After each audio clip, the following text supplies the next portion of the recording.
How much should you practice? Now, this is a big question we all have to think about because if you're anything like me, you really care about how much improvement you get on the instrument. And of course, practicing is the main way that we do that. And so you have, on one hand, a group of people telling you to practice as much as possible, 8 hours a day, 12 hours a day, more practice. And then on the other hand, you have people saying, oh, just practice 3 hours. Just practice 3 hours a day. You'll be fine. You'll be okay. And there doesn't seem to be much of a consensus in terms of how much should you practice. Should you practice all day, all the time, or should you practice 3 hours? Because the people who say practice 3 hours, they'll tell you, oh, the 8 hour people, they're going to get injured and they're wasting their time. But the people doing 8 hours, looking at these people over here only practicing 3, will say, it's not enough. You're not practicing enough. You could be practicing more. And so we have to figure out how we actually answer this for ourselves. And so today we're going to break down basically in 3 parts how this works. First of what we actually want to do while we're practicing. What's the point of practicing? Why are we doing all this practicing? Second is how much to actually practice. I've just been hearing this recently from my teacher because he used to run, this is a weird coincidence, but he used to run a course, chamber music course in Israel, and I think it ran in a few other places, with Isaac Stern, who was, of course, one of the violinists of the 20th century. And Isaac Stern had a very interesting answer that I think you're going to want to hear to how this worked.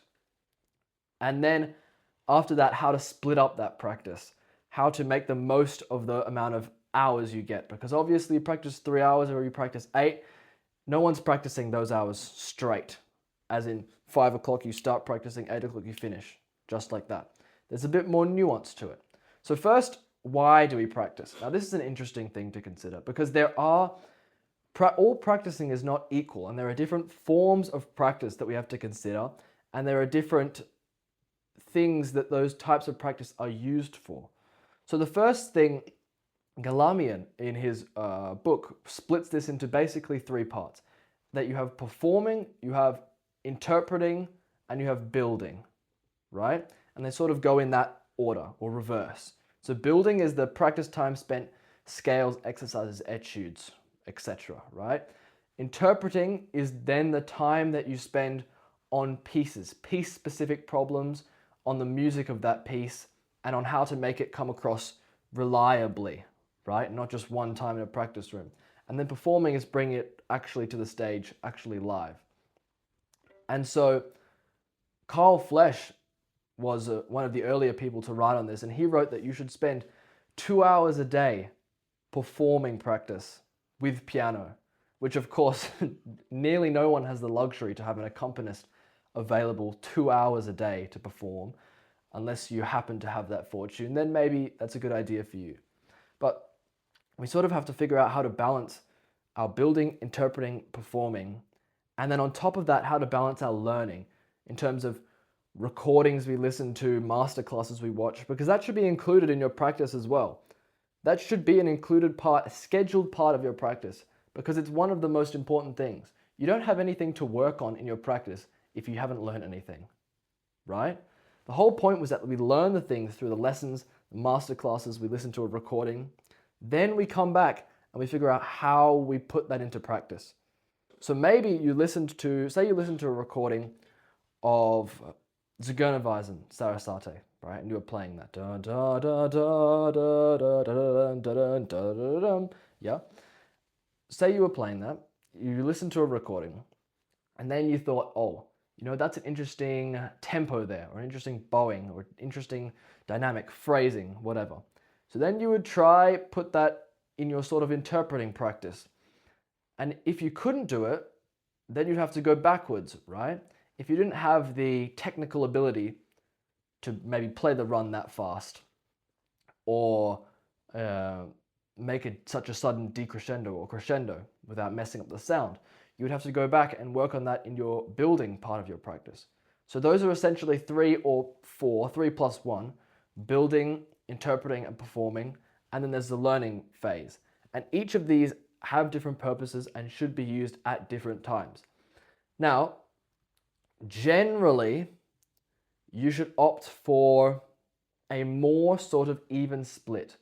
But The importance is the important point is that you can change the split if you need to.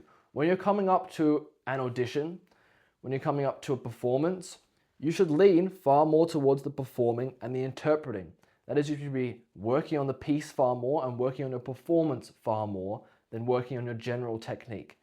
If you have an audition in a week's time, right, and you're struggling to play a piece, and you're struggling to fix this octave section, maybe, probably you're better off working on the octave section in that piece rather than trying to recalibrate your entire technique of the left hand, right? There's time for that in your building, but it's not probably the time if you are strapped for time. So then you would change the ratio. Then you would leave out some of this building, the scales, the etudes, the exercises. You would leave some of that out and you would include more of the performing, more of the interpreting into your practice routine to determine how much you actually practice. And so if you weren't doing that, on the other hand, right, then you could practice more on the technique and maybe less on the performance, less on the interpreting. A good rule of thumb to stick to is you should perform something every day. I think that's a good rule. It's easy to follow, is that you should perform something every day, right? Whether it's the piece you're working on currently, if you've got it up to a part that you can play through, whether it's an old piece, maybe, that you have to pull out, work on for 10 minutes and try play through it. But I think it's important that every day you try to perform something. And that's something that a lesson that I needed to personally learn in my playing a lot, because I'd focused a lot more on my sort of building and interpreting and not a lot really at all on my performing. And so I really suffered when I went into performance and had to play, under pressure and in front of people. And I think it's good just to up the pressure, to make it more realistic. If you can, in that one performance a day, get someone to listen to you. Maybe it's your roommate here. Maybe it's that's someone on the doorbell. Hang on. Okay, I think we're good. I was saying, whether that's someone that you're staying with, whether that's a family member, friend, call up someone, get them in to listen to you playing. And if you can't get out your phone camera, put it up wherever you can see it, put it up on a stand and record yourself that way. Because you try to add as much of the pressure of live performance as you can when you're in that phase of performing.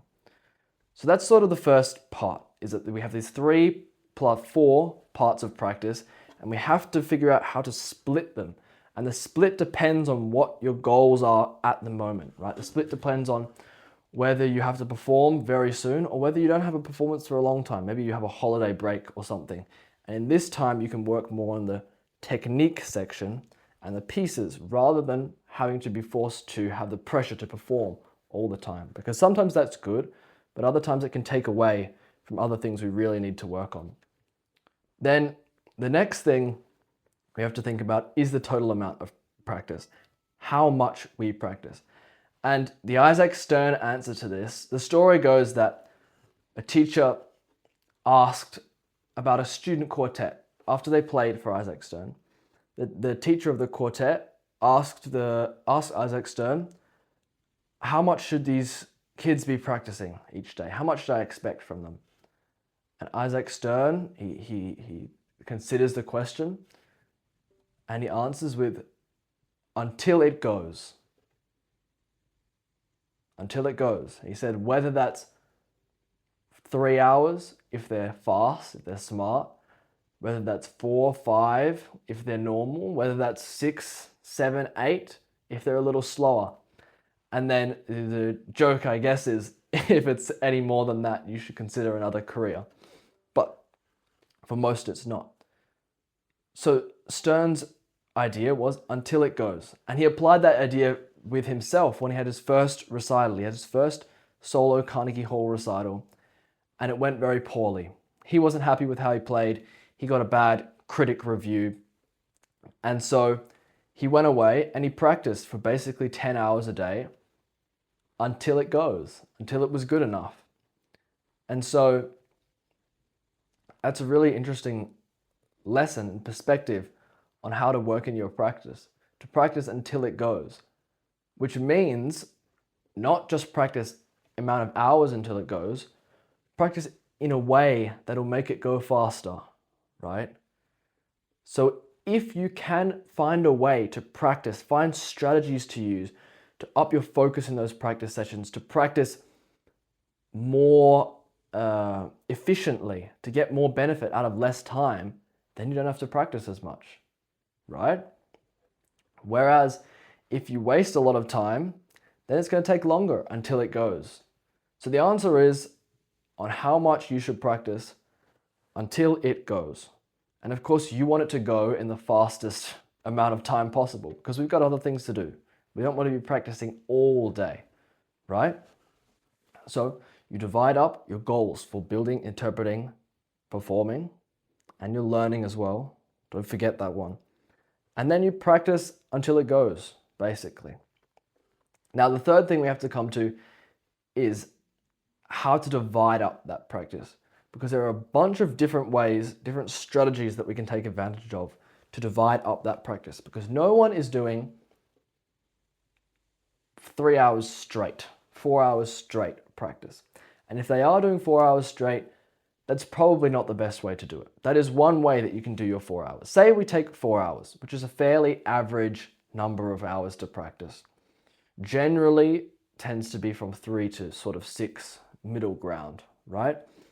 Generally, you could divide that 4 hours up into 4 hours straight, right? You could also divide that 4 hours into 50-minute blocks with 10-minute breaks, and then maybe you compensate the extra time at the end, or that's your hours. So this is a method taught by Galamian to a lot of his students. They were to do 50 minutes, 10 minutes, 50 minutes, 10 minutes, 50 minutes, 10 minutes, right? Easy enough. And when the 10-minute break comes, you go and have a cigarette, which is obviously a little outdated now. But that's one way of dividing it. Another way is to do 25-5, 25-5. This could also work, although if you have something that you can stay focused on, there's no reason to take a break. The goal of how we divide up our sessions is that our sessions should be small enough to be easy to start, to be easy to get the ball rolling, right? You don't want to say, if you have to practice 4 hours straight, it's very easy to put off practicing 4 hours straight. It's very easy to say, that's really hard. You know, I have to wait until I do this, I have to wait until I do this or that, whatever, right? Until I can practice the 4 hours. But if you practiced for 25 minutes, it's much easier to start. Oh, okay, one block of 25 minutes, done. Then I can do another block, another block, another block, right? But the downside comes when the 25 minutes isn't enough and you feel like you sort of lose your focus. You don't really get into the zone fully in those 25 minutes. So a method suggested by a teacher of mine is to practice 40 minutes, take a 10-minute break, 40 minutes, a 10-minute break, 40 minutes, a 10-minute break, 2 blocks of 30 minutes, and then take an hour-long break, which adds up to, and then you do that twice in the day, which adds up to 6 hours, I think. 40, 10, 40, 10, 40, 10. That's 2 hours, 30, 30, a break for an hour, which is a long break, right? This is good because it gets you away from the instrument. The smaller breaks, usually you can't do much in between. You stop playing, of course, right? But there's not much time to actually get your mind completely off and come back fresh.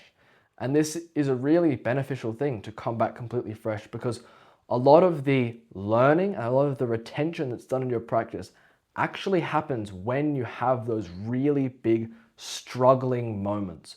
When you're in the early stages of practice, when you're not at the end of your practice, when you've reached the complete fluency or your highest point for the day, that ease you feel at the end of the practice sessions. It's the important part for your practice is the part closer to the start of your practice sessions. It's that part that actually garners you the most benefit for those sessions.